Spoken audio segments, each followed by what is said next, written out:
News we are following right into our newsroom, and that is that Tony Romo, of course, this is the former quarterback for the Dallas Cowboys, has been arrested here in Milwaukee for an OWI, his first offense here. We're told he was arrested on I-43. And this was actually last night. He was booked at about 9:47 p.m. He has since been released. But again, certainly a story we're going to work to continue to follow and get you the latest details. Tony Romo himself from Burlington, Wisconsin. And again, this is his mugshot that we have gotten. We know it is for an OWI that he was arrested, his first of that kind of offense.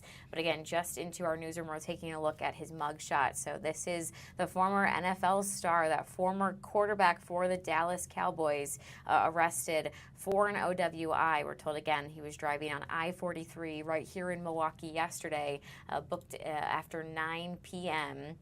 And I believe he was actually in town for a golf tournament. So still working to confirm a lot of details here, but wanted to let you guys know as soon as we had this confirmed that we can tell you now Romo was arrested at 6:18 p.m. after he, quote, performed poorly on standardized field sobriety tests. He was released after being photographed and booked. But he isn't required to make an appearance for the citation, which normally carries a fine. I don't know, Jim. On Thursday evening, Milwaukee, Wisconsin, there's a car pulled over on the high-rise bridge on Interstate 43, and standing on the shoulder doing field sobriety tests in front of sheriff's deputies is the most famous undrafted quarterback in the history of the NFL. Tony Romo, the man CBS pays $18 million a year to be the voice of the NFL. The guy who was supposed to be the next John Madden. He fails the tests. He gets taken into custody and he's booked at the Milwaukee County Jail. And the craziest part about this entire thing is when the mugshot comes out, look at this guy, he's freaking smiling. Now guys, I need you to understand something. On its own, this arrest is small, and I'm going to be straight with you about exactly how small. Because if this was just a DUI, I would not just be sitting here making an entire video on Tony Romo getting a DUI. But the bigger story here is the fact that this didn't happen to a man that's at the top of the world. This happened to a guy that's been downsliding for the past 3 years. A guy whose own network staged secret meetings at his house to try to help him. A guy who signed the biggest contract in the history of sports broadcasting. And very shortly after, one major outlet called this one of the worst decisions in sports media. So I'm gonna walk you through this entire arc in this video, how an undrafted kid from Burlington, Wisconsin became the most beloved analyst in football, how a bidding war got him $180 million, and how it all started falling apart. Because the DUI arrest in of itself is unfortunately something that we see very commonly in this space, and it's not something that I would make a full-length video on anymore unless it resulted in something way worse like what happened to Henry Ruggs, which thankfully that's not what happened here. But when you zoom out and you take a look at the trajectory of Tony Romo's recent career, you can see how devastating this man's decision making is, and that mugshot looks even crazier when I finish this entire story. So before we get to the content, we're giving away multiple copies of GTA 6 to subscribers that turn on their notifications on this channel. I am running the same giveaway on my X account, on my Snapchat, on my Instagram, and on my TikTok. We're running the same exact giveaway on my Flight Mike TV channel. That's our third channel that's almost at 100,000 subscribers, where we cover more pop culture based topics such as this. If this was during the NFL season, I'd probably post this over there. And now that we get all that out of the way, let's get to today's video.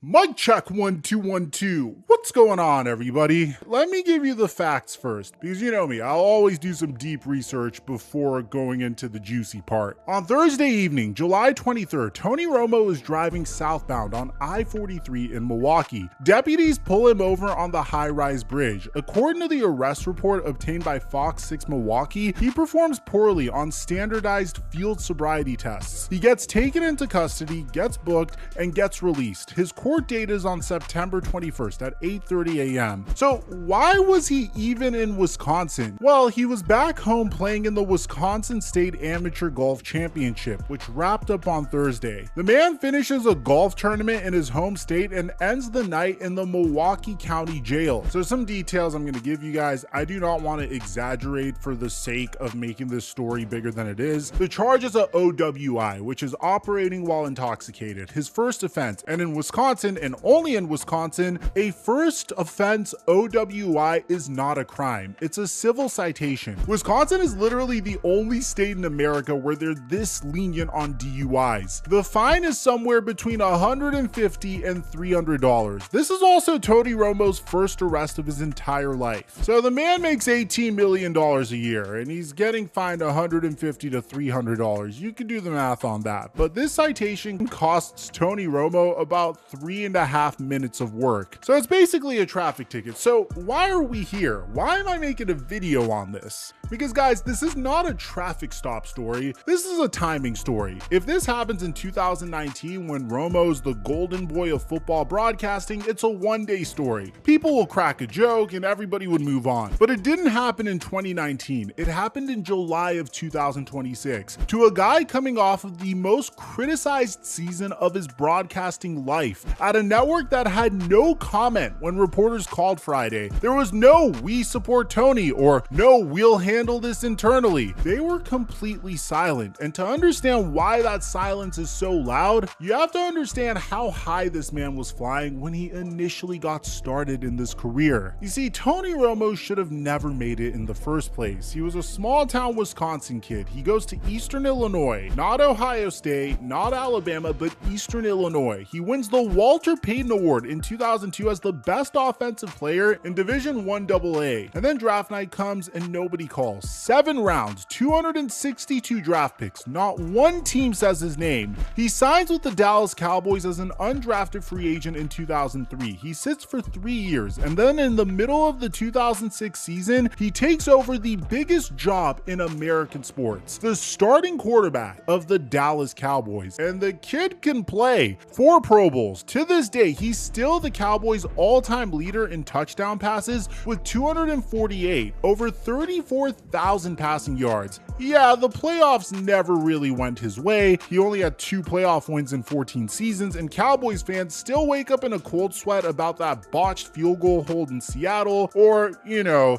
the Dez Bryant not catch that got eventually overturned as a catch when it was way too late against the Green Bay Packers. But to go from undrafted to a franchise legend, that's still one of the best stories in football. Then in April 2017, his body breaks down. See, football is a meritocracy. You aren't handed anything. You earn everything every single day. That's the way that the NFL, that's the way that football works. A great example of this is Dak Prescott. He's earned the right to be our quarterback. So Dak Prescott takes his job and Romo retires, and CBS does something that almost nobody had ever done during that time. They hand a total rookie the #1 analyst chair, replacing Phil Simms right next to Jim Nantz. No small market games, no development years. He's straight to the top booth. And to be fair to CBS, initially they were nervous. CBS Sports chairman Sean McManus, the man who handpicked him, told the Washington Post before the debut, Tony coming out of the box is not going to be great. He's going to be a work in progress. Then September 10th, 2017, Tony Romo makes his debut, and he doesn't just survive his first game, he completely breaks the entire format. He is not going to run this play. He's trying to get him to draw off sides. He didn't even call a play in the huddle. And there you go, Tony.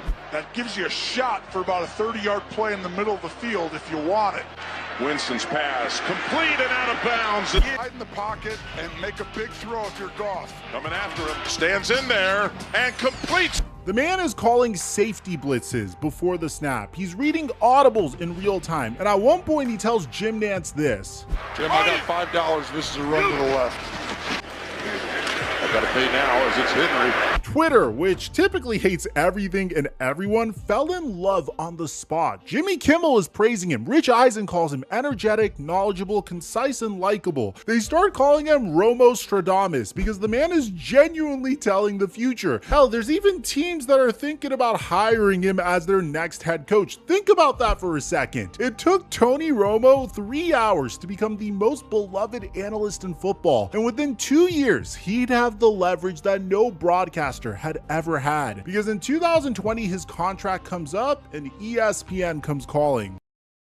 Now, I want you to put yourself in CBS's shoes in early 2020. Your entire NFL brand is Nance and Romo. ESPN is out here waving money around for Monday Night Football. If Romo walks, your number one booth is gutted and your rival just got the hottest name in the industry. So CBS panicked, and honestly, I can't blame them for panicking here. When ESPN showed interest, CBS locked Romo up on a 10-year, $180 million deal, running all the way through 2030. That's $17.5 million a year. At the time, the biggest contract for any sports broadcaster ever. To give you an idea of how crazy that is, Romo was making more money per year to talk about quarterbacks than a lot of actual starting quarterbacks were making to be quarterbacks. Now, obviously, that's not true in today's NFL, but at the time, that was a significant chunk of change. The man got signed to a 10-year deal to be a broadcaster. Networks don't do 10-year deals because a lot can change in 10 years. And guys, believe me, a lot has changed since then. By late 2022, viewers started noticing the predictions dried up. The pre-snap wizardry got replaced by catchphrases, weird noises, rambling.